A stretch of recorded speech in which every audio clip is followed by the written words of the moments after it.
রাজস্থানের মরুভূমির বালুর টিলার মাঝে ছিল একটি কাঁচা মাটির ছোট ঘর। সেই ঘরে ৭০ বছর বয়সী এক বুড়ো একা থাকত। গভীর রাতে যখন চারপাশ নিস্তব্ধ, হঠাৎ দরজায় ঠক ঠক শব্দ হল। বুড়ো চমকে উঠে বসল। সে ভাবল, এই নির্জন জায়গায় এত রাতে আমার দরজায় কে আসতে পারে? দরজায় আবার জোরে শব্দ হল। বুড়ো ধীরে ধীরে দরজা খুলতেই সামনে দাঁড়িয়ে থাকা দৃশ্য দেখে হতবাক হয়ে গেল। এক তরুণ সুন্দরী মেয়ে দাঁড়িয়ে আছে। তার নাম নাইশা। তাকে দেখে বুড়োর মনে এক অদ্ভুত আকর্ষণ জন্ম নিল। চোখ সরাতে পারল না। বুড়ো জিজ্ঞেস করল, তুমি কে? এই নির্জন জায়গায় কি করছো? নাইশা বলল, আমি আজমেরই যাচ্ছিলাম, কিন্তু পথ ভুলে গেছি। আমাকে এক রাত থাকতে দাও, সকালে চলে যাব। বৃদ্ধ মুগ্ধ স্বরে বলল, ভেতরে আসো। নাইশা ভেতরে ঢুকে এক কোণে শুয়ে পড়ল। কিছুক্ষণ পর গভীর রাতে সে অনুভব করল কেউ তার পাশে দাঁড়িয়ে আছে। চোখ খুলে দেখল বুড়োটা কাকে অদ্ভুতভাবে দেখছে। নাইশা ভয়ার্থ স্বরে বলল, কি হয়েছে? এখানে কেন দাঁড়িয়ে আছো?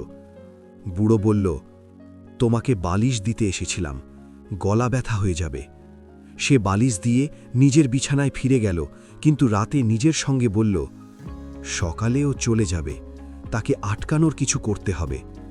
সকালে নাইশা যাওয়ার কথা বললে বুড়ো তাকে থামিয়ে দিল। বলল, না, আজ তুমি যেতে পারবে না, কাফিলা এখনো আসেনি, কাল আসবে। নাইশা বুঝল এটা সবই অজুহাত। সে মনে মনে বলল, আজ আর এক মুহূর্তও এখানে থাকা যাবে না। সন্ধ্যের পর নাইশা বেরিয়ে যেতে চাইলে বুড়ো তাকে আটকে দিল। রাতে মরুভূমি বিপজ্জনক, আরেক রাত থাকো।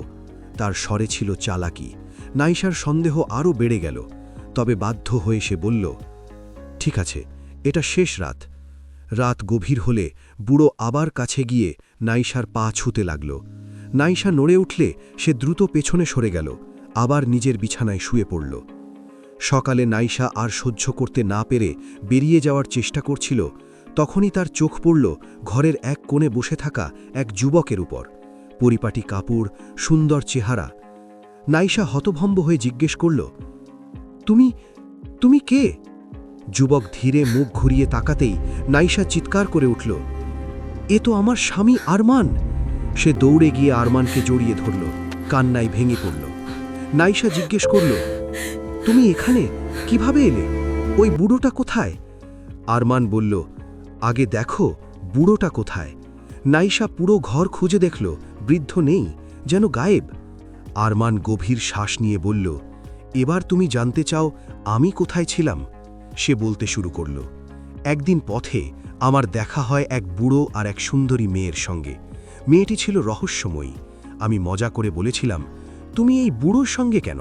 তোমার তো কোনো যুবকের সঙ্গে থাকা উচিত। ঠিক তখনই সে আমার দিকে তাকিয়ে কিছু পড়ল এবং ফুঁ দিল। আমি মুহূর্তেই ওই বুড়োর মতো হয়ে গেলাম। এটাই ছিল আমার শাস্তি। নাইশা চোখ বড় বড় করে শুনছিল। আরমান বলল, শাস্তির নিয়ম ছিল, যদি কেউ আমাকে সত্যিকারের ভালোবাসা থেকে খুঁজতে আসে, আমার পরিচয় না জেনেও আমার পাশে থাকে, তখনই আমি আসল রূপ ফিরে পাব। আমি নিজে পরিচয় বলতে পারতাম না। নাইশা কেঁপে জিজ্ঞেস করল, তাহলে তুমি সেই বুড়ো? আরমান মাথা নাড়ল। নাইশা ভেঙে পড়ে বলল, আমি তোমাকে চিনতেই পারিনি, ক্ষমা করে দাও। আরমান বলল, তোমার কোনো দোষ নেই। তোমার মন সৎ ছিল, পবিত্র ছিল। সেই সত্যি আমাকে মুক্ত করেছে। নাইশা আরমানকে শক্ত করে জড়িয়ে ধরল। ভয়, আতঙ্ক, রহস্য সব মিলে গেল। রয়ে গেল শুধু বিশ্বাস, ভালোবাসা আর দুজনের নতুন জীবনের সূচনা। গল্পের শিক্ষা, সত্যিকারের ভালোবাসা সব পরীক্ষা, দূরত্ব আর বিভ্রান্তি পেরিয়ে শেষে আবার ফিরে আসে।